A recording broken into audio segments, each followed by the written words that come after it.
Half a day. Welcome to Pacific Historic Parks History Talk Series. My name is Jovanalyn Mafnas. I am the Pacific Historic Parks Education Specialist on Saipan, and I am the host for today's History Talk Series. Pacific Historic Parks is the leading organization supporting significant historic sites in the Pacific for future generations. We are a nonprofit cooperating association that provides support to 4 national parks and 1 state park. These parks are Pearl Harbor National Monument, Kalaupapa National Historical Park, and Diamond Head State Monument in Hawaii, Warren the Pacific National Historical Park on Guam, and American Memorial Park on Saipan. The mission of Pacific Historic Parks is to support the USS Arizona Memorial and other Pacific historic locations through education, interpretive programs, research, preservation, and restoration to perpetuate the memory of events and honor the people involved in these sites. This History Talk series is made possible with funding provided to Pacific Historic Parks from Humanities Guahan and the National Endowment for the Humanities as part of the Federal ARP Act of 2021. Before we begin, we would just like to go over a few housekeeping items for today's presentation. First, we ask that you remain on mute for the duration of the History Talks. If you have any questions during the presentation, you may utilize the chat feature. Our team will be monitoring the chat, and any questions will be addressed at the end of the presentation. Finally, this History Talks presentation will be recorded, and the recording will be made available on our social media channels for you to share or rewatch at a later time. Our guest speaker for today is Father Eric Forbes. Father Eric is no stranger to Pacific Historic Parks, having been a speaker for our History Talk series before. However, for those of you who do not know, Father Eric Forbes is a Capuchin friar and Catholic priest in Guam, where he was born and raised. He obtained a bachelor's degree in history from San Francisco State University and a Master of Divinity Degree from the Graduate Theological Union in Berkeley, California. Father Eric's lifelong interest in Chamorro history has led him to do archival research in the US, the Philippines, Spain, Germany, and Italy. He has written half a dozen books and many articles on various Marianas histories topics, as well as maintains a blog centered around Chamorro culture and Marianas history. Now, I welcome Father Eric, who will now present on the Rota massacres under the Japanese. Welcome back, Father Eric. Thank you, Jovanalyn, and welcome to everybody from whatever part of the world you might be. Today's topic is almost an unknown story, even here in the Marianas. Very few people know about this story, about the 5 Rota civilians who were executed without trial by the Japanese, meaning to say by their own government. And so I'm presenting today more or less in their honor, especially since 2 of the 5 we cannot even call by name. As I've said, this is almost an unknown story, which has gotten very little attention. You'll see that other atrocities and massacres and killings in the Marianas, specifically Guam, have gotten a whole lot more attention. For example, the killing of Father DUEñAS. A school is named after him. Almost everybody has heard of his story. We have his body, we have his grave in Arahan Church, St. Joseph Church. And many of the group killings here on Guam are well known.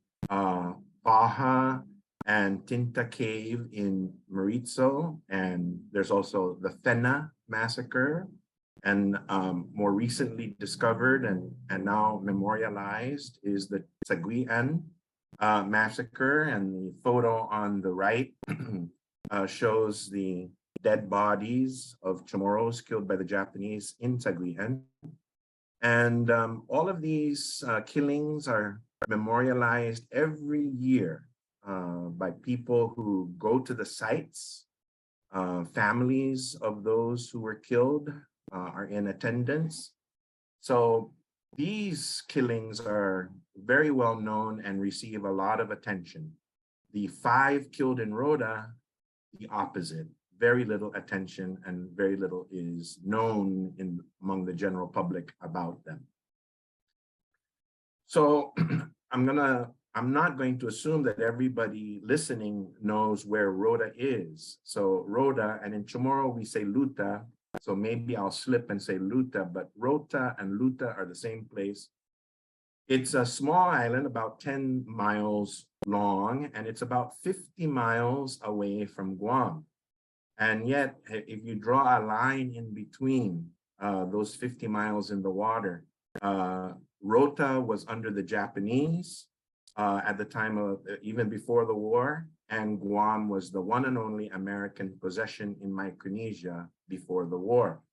Rota is so close to Guam that on a clear day in the sunlight, you can see Luta from northern Guam.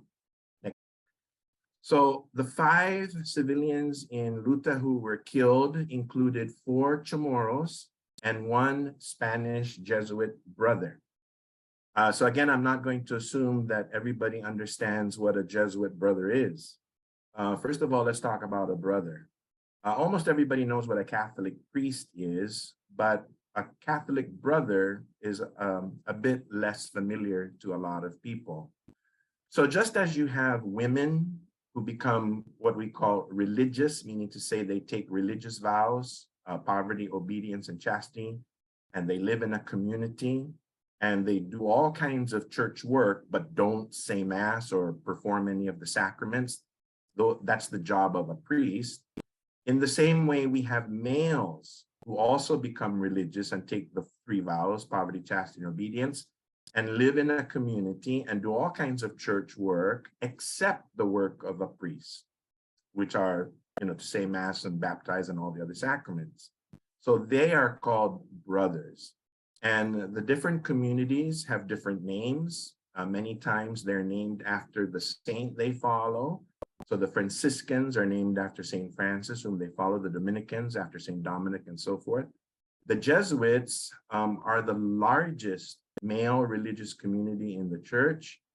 They follow the example of their founder, St. Ignatius Loyola, and they're called Jesuits because the name of their community is the Society of Jesus, so Jesus Jesuit. And they became the biggest community or order, as we say, in the church because they really focus on education. So they have colleges and universities and many high schools, and many of their students joined the Jesuits. So that's what a Jesuit brother is. And he was a Spaniard, and we're almost 100% sure who he was because he stood out as a European, as a Caucasian, one of the few Caucasians on Luta during the Japanese occupation. There are 2 others, 2 of the Chamorros that we're more or less sure of in terms of who they were. But as I said, there are 2 Chamorros of whom we are not sure at all who they were. What makes the killing of these 5 civilians in Luta in 1944, what makes it interesting is because the Japanese were in control of Luta ever since 1914. So in other words, in 1944, when these 5 individuals were killed, Luta had been under the Japanese for 30 years. And so in terms of the 4 Chamorros who were killed, they came from a population that had experienced Japanese rule for 30 years. And so there were many people on Luta, those 35 years old and younger, who knew nothing else but the Japanese in terms of the government of the island. Even if you were 5 years old in 1914, you probably didn't have much recollection before that. So if you were 35 or younger, you pretty much only knew Japanese rule. And so you're rubbing elbows with a lot of Japanese, as the 2 photos on the slide show. The Japanese settlers who moved to Luta outnumbered the indigenous Chamorros of Luta, who numbered about 800, and the Japanese, Okinawans, and Koreans living in Luta were several thousand. And so not only did the Chamorros in Rota go to some form of schooling, limited, but some form of schooling, but they also rubbed elbows all the time with the Japanese workers, store owners, government officials, teachers, and so forth and so on. And many civilians, many wives, many children. And so the Rota Chamorros were very familiar with the Japanese. Many of them could speak very good Japanese, and they knew the Japanese ways and mentality.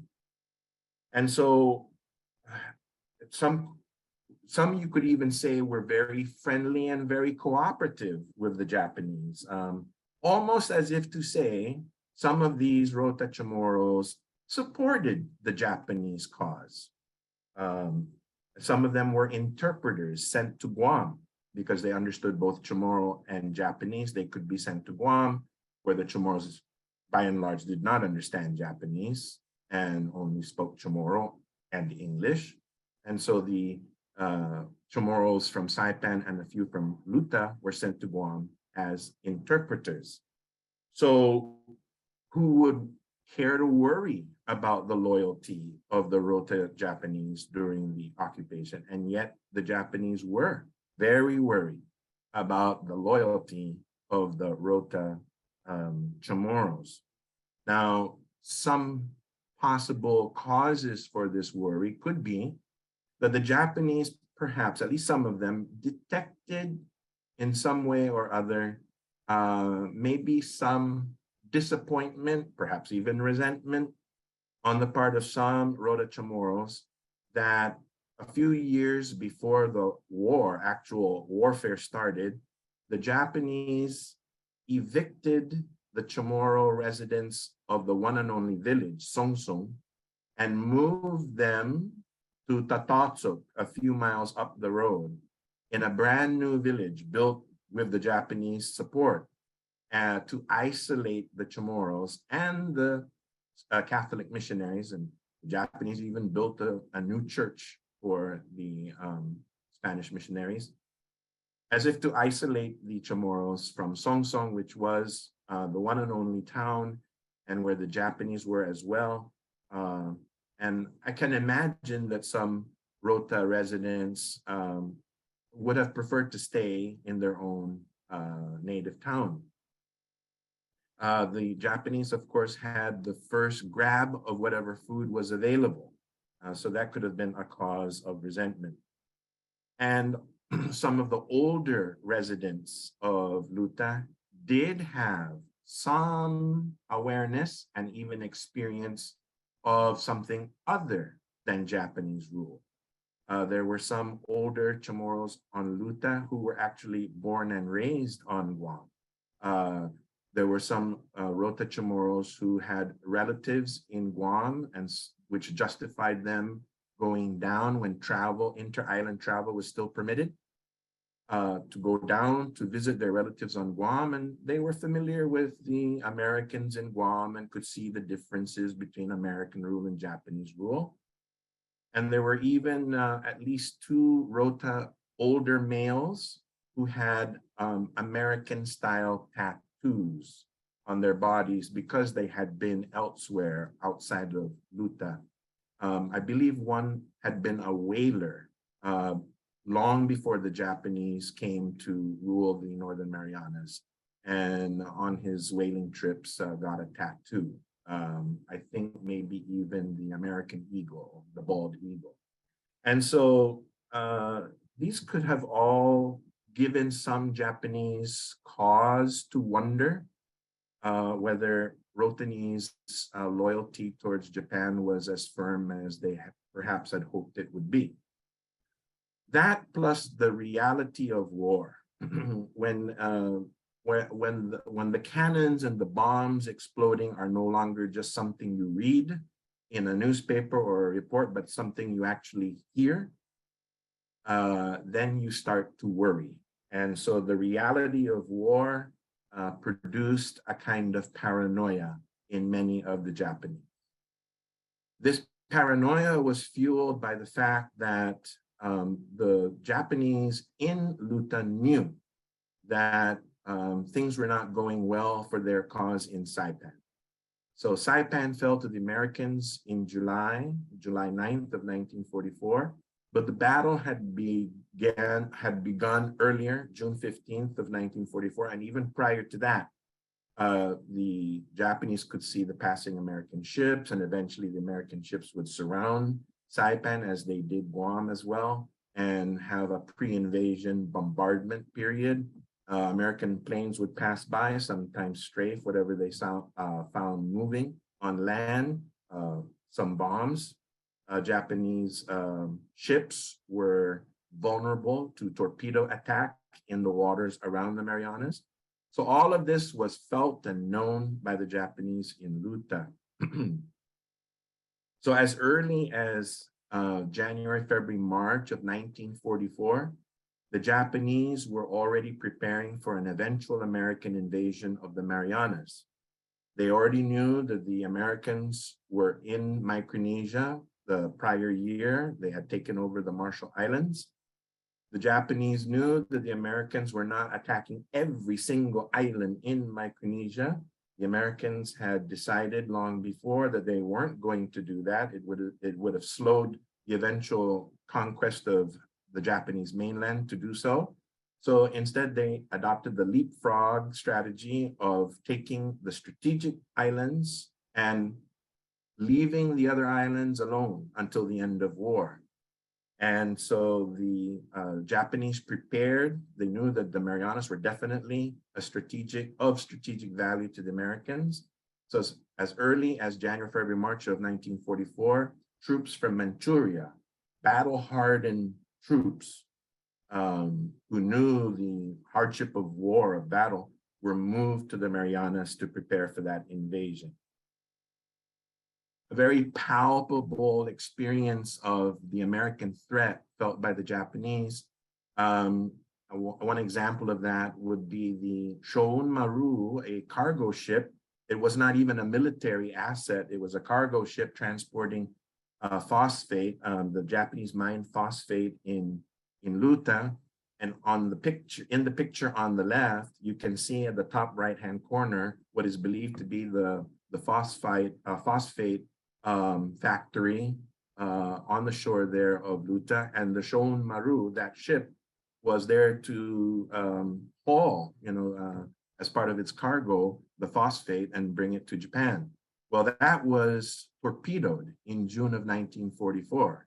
And the Americans themselves took the picture of the ship moments before it was hit, and then at the precise moment that it was hit and then eventually sunk. So again, the reality of war closing in on you. You have no more communication with Saipan, which has fallen. It's no wonder that the Japanese started to get paranoid and to see everything as a threat, and the slightest shadow moving was perceived as a threat by the Japanese. Next. So the Japanese developed a fear of saboteurs who could sabotage the Japanese cause or inform the Americans. Supposedly, if the Americans were to land and these Chamorros got in contact with the Americans, these Rota Chamorros could inform the Americans about Japanese position, strength, and so forth. The Japanese were also afraid that some of these saboteurs could demoralize the Chamorros and say, well, the Japanese cause is lost. It's time we embrace the Americans. Let's do everything we can to support the Americans and hurt the Japanese cause. So some examples of acts of sabotage which the Japanese actually claimed happened were that some telephone lines were cut, and they could fear also that somebody could tamper with Japanese supplies.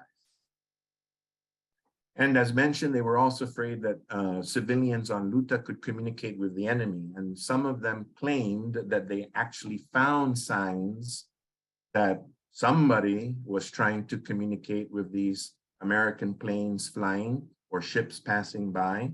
For example, they would find fires on the beach. And of course, in time of warfare, you do not want any lights at night to be seen by the enemy. So that was illegal, that was prohibited. but they would find the charcoal remains, the ashes on the beach, and some claiming that they were even in the form of an arrow. So perhaps pointing towards some direction that would have been valuable information for a passing American plane. Some of the Japanese also claimed that they had seen fires and torches and flares, possibly to act as signals. And some Japanese even claimed to have found a white sheet spread out on a beach as if to mean something to, again, another passing American plane. There had even been rumors that some Americans had landed, which wasn't true, but the rumor was enough to scare the Japanese, that some Americans had landed on Rota, and some of the Rota Chamoros were in communication with these Americans. But definitely, even if the Americans had not in fact landed yet, eventually, if they did, they were afraid the Rota Chamoros would communicate with the enemy. So the Japanese officials in Rota drew up a list of suspects, and they went to these suspects and searched their homes or wherever they were dwelling at the time. And some Japanese officials claimed to have found things in writing, diaries, notes, things like that. But one by one, different suspects were eliminated, taken off the list, and until we came to the 5 who were executed. And so the Japanese officials on Rota, no longer able to communicate with Saipan, which had been in the thick of battle already and eventually lost to the Japanese, instead communicated with the Japanese command in Guam, informing the Japanese officials in Guam, we have these suspects suspected of espionage, of sabotage. What do we do with them? And the order from Guam was simply, we execute spies. And no trial was needed, just execute them. Now, this was in contravention of the Hague Convention of 1907, an agreement by different nations that said that even those suspected of espionage in time of war have the right to a trial. Well, that was not observed by the Japanese in Rota. And so on June 25th, we have the first executions. 2 unidentified Chamorros were taken to Tatatsuk. Tatatsuk was just up the road from Songsun, the one and only village, historic village. And Tatatsuk was the new village constructed by the Japanese to keep the Chamorros together and separate from the Japanese. But by this time, June 25th, the civilians in Rota were taking shelter mainly in caves. So the Tatatsuk area was more or less abandoned or depopulated by that time. And these 2 Chamorros were told to follow the Japanese soldiers to Tatatsuk, and only at the site were they informed that they were going to be executed in a few minutes for espionage, and they were given a cigarette to smoke and then shot by a firing squad of 6 Japanese soldiers. Now, we're more or less sure, without positive ID, but we're more or less sure that one of the 2 was an older person named Bonifacio Esteves. And the reason why we think it was him is because some Japanese witnesses said, oh, it was the shoemaker. One of the 2 that were shot that day, one of them was the shoemaker. And although almost every Chamorro male was his own carpenter, tailor, shoemaker, Bonifacio, his one and only trade was shoemaking. So we could probably say that it was Bonifacio Esteves. We do know that after the war, there was no Bonifacio Esteves to be found. So it's very likely him. Another witness says, again, this is after the war, he provides some testimony. He says that the Japanese were angry that Bonifacio had been reading Japanese newspapers or journals and informing himself about the progress or lack thereof in terms of the Japanese cause of the war. So the Japanese were upset that he was informing himself. and possibly telling other people it's not going very well for Japan. But this witness himself says that that would have been a ludicrous thing to be upset about because, according to this witness, Bonifacio couldn't read Japanese to understand what he was looking at. The next two executions involved the Spanish Jesuit brother. And since there was only one, and we know who he is, we know his name. His name was Miguel Timoner. SJ means Society of Jesus.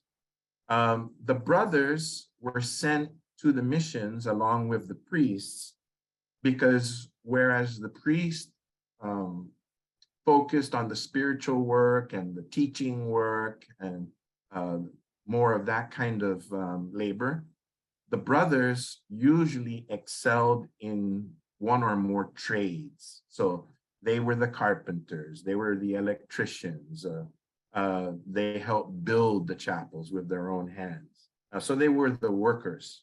And they were also the companions to the priest, because typically in these small islands, you only needed one priest. So being a Spaniard, it was nice to have another Spaniard with whom to speak in your own mother tongue and as a spiritual companion. So the brothers would serve the mass of the priest, would pray with the priest, and so forth. In the case of the lone Spanish priest on Rota, the presence of Brother Miguel was very important because this priest was extremely sickly. He had ulcerated legs and he eventually died because of it. He was not killed by the Japanese, but the wartime conditions, the lack of medical attention, the lack of medicines did contribute to his death. He died before the Americans came back. He died before the Americans started attacking the Northern Marianas. But Brother Miguel was there to attend to this priest. His name was Father Juan Pons, whose grave is still in Rota. Because he died a natural death, we know where his burial place is. Now, why would a brother cause the Japanese to worry? Well, first of all, even if it had nothing to do with Brother Miguel personally, it had a lot to do with what Brother Miguel represented. He represented the West, the white Caucasian West, the white Caucasian Christian West, in contradistinction with the Japanese. So it was a clash of two worlds. And although he was not military at all, Brother Miguel represented the enemy in a very, very palpable way. Even as a brother, being a Jesuit, he would be considered an educated Westerner. Because he was a religious, he would have some influence with the civilian population, which was entirely Catholic. And the Japanese might suspect that even though Brother Miguel is a Spaniard whose country was ruled by a right-wing dictator, Francisco Franco, who had been assisted by Hitler, one would think that, well, as far as the country is concerned, perhaps there's some sympathy for the German-Japanese cause. Yet, there was reason, because of the Western ties and the Christian ties with the United States, that these Spanish missionaries might have some sympathy for the American cause. Rota was not the only place where a Catholic missionary was targeted. In Palau, 3 Spanish Jesuits working in Palau and 3 Spanish Jesuits working in Yap, who were arrested and brought to Palau, were similarly executed. So 3 Rotanese males were sent to fetch Brother Miguel and a second victim from the cave in which they were sheltered. As I mentioned, the town or the village of Tatatsut was more or less abandoned as the people fled for safety in the caves from American bullets and bombs. And so the Japanese told these 3 Chamorro males, go and get Brother Miguel and this other person. And they were brought to an isolated place where they were separated. Brother Miguel and this other individual were separated, and one can see why, so that the second victim could not see what they were going to do to Brother Miguel, which was to sit him down and offer him coffee. But in that coffee, a Japanese doctor, medical doctor, had put some potassium cyanide, which is lethal. Potassium cyanide kills rather quickly. And it was because it kills very quickly, it was the poison of choice for many people who wanted to commit suicide.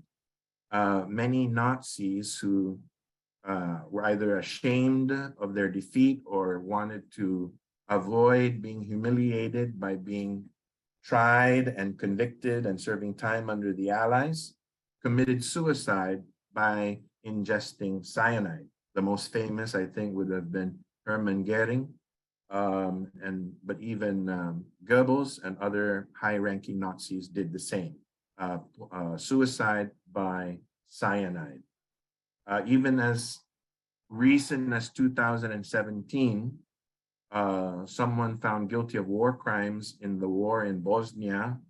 As soon as he was found guilty and sentenced, right there in the courtroom with all the cameras filming him, took out a vial and ingested cyanide and eventually died not long after.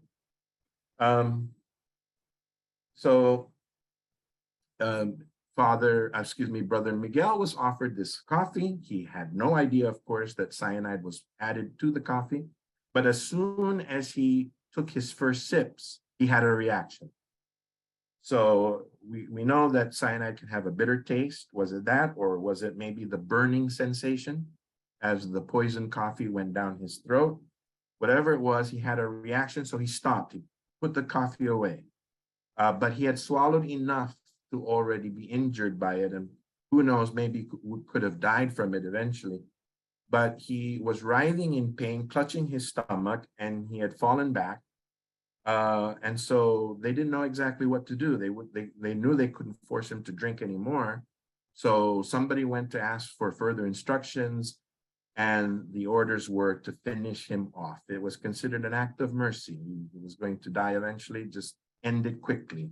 And so as you can see in the next slide, that he was finished off with a bayonet thrust just once into his abdomen, and he died very quickly. And so we have another slide to identify more or less without positive ID. The next victim at the same site, Ignacio de la Cruz, who was in his 70s. He was identified by a man named Ramon Blanco Barcinas, who was in the area digging ditches by orders of the Japanese. And he says he saw Ignacio de la Cruz, and another Japanese, or some Japanese witnesses said that besides the Spanish brother, there was an old man, and Ignacio de la Cruz was in his 70s. He did not see what happened to Brother Miguel. And so when he was offered the coffee, he was so thirsty, he drank the whole cup in one gulp and died. Is of the last execution. And in the last execution, we have no identity of the victim. We just know that he was taken to Tatgua, which is again further up the road from Tatatsuk. Tatatsuk had become a target for American bombing, so the Japanese moved their command up further the road to Tatgua. And on July 8th, one Chamorro, whose identity we still don't know, was shot by two unidentified Japanese soldiers. Now, a whole year, if we can look at the next slide, a whole year and more, a year plus, passes before the Japanese rule over Rota comes to an end. So as I mentioned, the Americans skipped most of the islands, but in August of 1945, the Americans bombed Hiroshima and Nagasaki with the atomic bomb. And not long after that, the emperor decides it's time to surrender. And the formal act of surrender, the signing of the documents for surrender, was scheduled for September 2, 1945. So the Americans planned to have the formal surrender of Rota from Japanese hands to American hands to coincide with that. So without firing a single shot, the Americans and Japanese coordinated to meet on September 2, and there was a peaceful transfer of power, of rule, from Japanese to American hands on that day. Eventually, the Japanese soldiers on Rota were repatriated, sent back to Japan. But by and by, as the Americans start investigating what happened during the occupation, they learned about the execution of Brother Miguel. That would have probably gotten the most attention, being a Spaniard, being a missionary. But eventually they found out about the other executions as well. They identified 3 Japanese military individuals. And if we can just go back to the prior slide. And they decided to try these 3 accused of the 5 Rota massacres at the same war crimes trials being held on Guam, which started in late 1945 and went all the way to 1949. The big debate about these war crimes trials in terms of Rota or Rota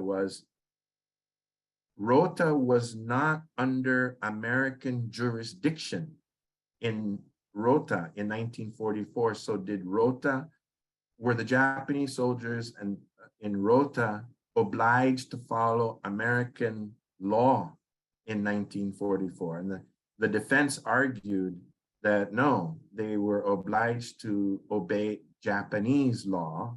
And when the battle actually started in the Northern Marianas, Japanese military law came into force. And so therefore, according to Japanese military law, spies were executed. So that was the big debate, and we don't have time to get into that debate now. But eventually the 3 Japanese arrested and put on trial on Guam were found guilty. You can see that even the American press thought that the sentences given to these 3 Japanese were rather light. So the first person sentenced was a captain by the last name of Tokunaga. He was the boss, he was the commander, and he could be considered the one who ordered everything. All the actions could be traced back to him. He ordered the firing squad for the first executions. He ordered that TIMONER be finished off. And so he was given 7 years. Next came the doctor who put the cyanide poison into the coffee for the 2 Ignacio de la Cruz and Brother Miguel. His name was Takahashi, and he was given 5 years.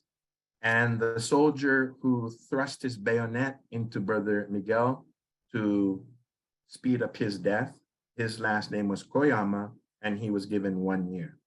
Now, these 3 individuals had been arrested and put under American custody half a year even before the trial. And so their sentences were shortened because of time served. And when they did receive these sentences, they served their time in Japan, in the Sugamo prison. So somewhat light sentences. I would like to conclude by saying that this story is unfinished. It's unfinished in 3 ways, in my opinion. First of all, in terms of the identity of the victims, it would seem that it would not be impossible to identify, if not positively, at least narrow it down to a few individuals who could be the unnamed victims. The population of Rota at the time was around 800 civilians Chamorros. One could ask in the families who went missing, what were the circumstances, when were they last seen, etc. There wasn't an actual battle between the Japanese and the Americans for Rota, although there were some people who were killed by bombs and bullets and shrapnel. Those wouldn't be in large number. So one could narrow it down to at least a few possible names. It's an unfinished story because we don't have any memorial, either an actual memorial for these victims or even a ceremony for these victims. And it's an unfinished story in terms of getting the story out and educating our people about these 5 individuals who were executed without trial. We don't even know the names of 2 of them, so that we can honor their experience and their tragic deaths. Thank you.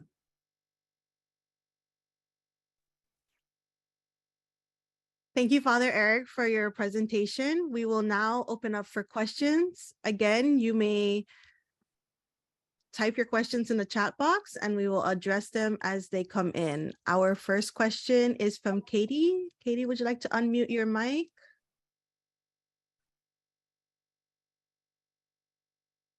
Sure, hold on one second. Father Eric, if the sabotage really did occur like the Japanese feared, do you think it would have been effective?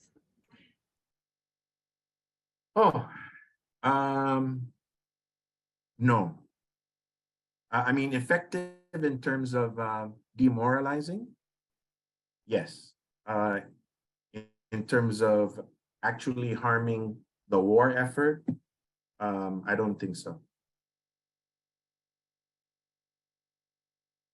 You know, Rota was not heavily armed. It wasn't there wasn't enough time for the Japanese to do that. The Japanese were far more concerned with losing Saipan and Tinian, which had the terrain to serve as airfields, and the Americans indeed build airfields, expanded what the Japanese had started in terms of building airfields there, so they were more strategic. So Rota was not that militarily strong to begin with. And eventually there was no battle anyway for Rota.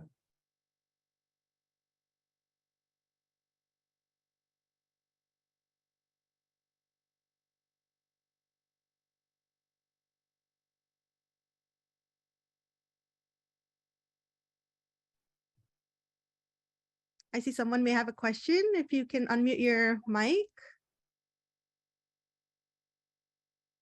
Father Eric, si Maria Agotuzo Geni Guam, Maestro Chamorro. Buenas, Maria. Buenas. Malago do bem que tungo ko egji sauno eno ki tempun sa panis egji i chen gi papa gi jabantalan. Jako gija no sasano para egji i tete tu ni mafanahan ko patino gi tempun sa panis egji kebo. Ungan. So Maria is asking. Elaborate more. Neno kan ba ketungo to may manu iski. Okay. Nangad sa baysangan gifino English para adyo siya niti kumumprende.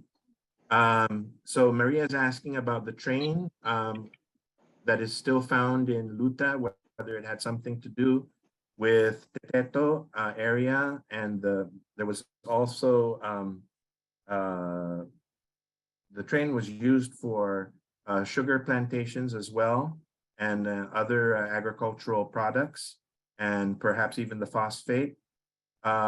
Much more than that, Maria, I really cannot but it would be a good research topic. But dispensa na na husan. Si dos masi yung question no pas edikata ni di mafananaan no para ulo tatatsok. Ejititeto. Eji ko ni college kwi gato lo kula no asu antes na gwagi siya no tenka Japanese. O sa no na area. Ungan. So Maria's asking about some Japanese remains in Tatotsuk, and to this day, you can actually drive up the same road that takes you to the Lourdes Chapel. To the right, you can see the remains of, I think it's believed to be the priest's house, and you can actually see the shrapnel, the holes left in the walls by shrapnel and bullets. So there are Japanese remains in that area.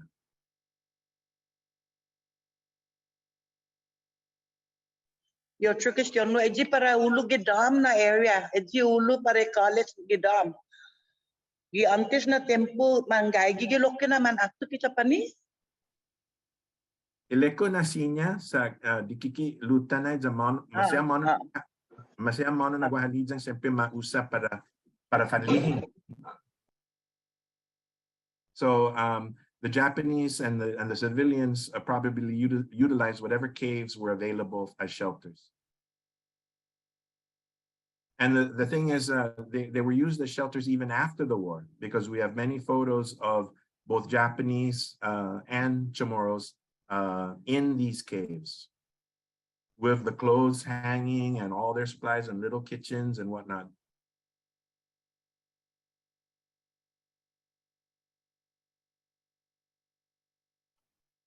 Thank you for your question. I have another question here. It says, do we know how many men surrendered on Rota?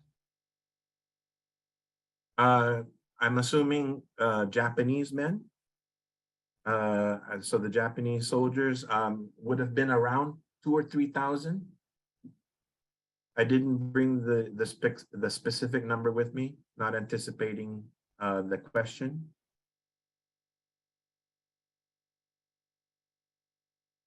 We have another question from Trinity. It says, do you know if there is any more written information regarding the pit that the Chamorros were digging, ordered by the Japanese or lack thereof?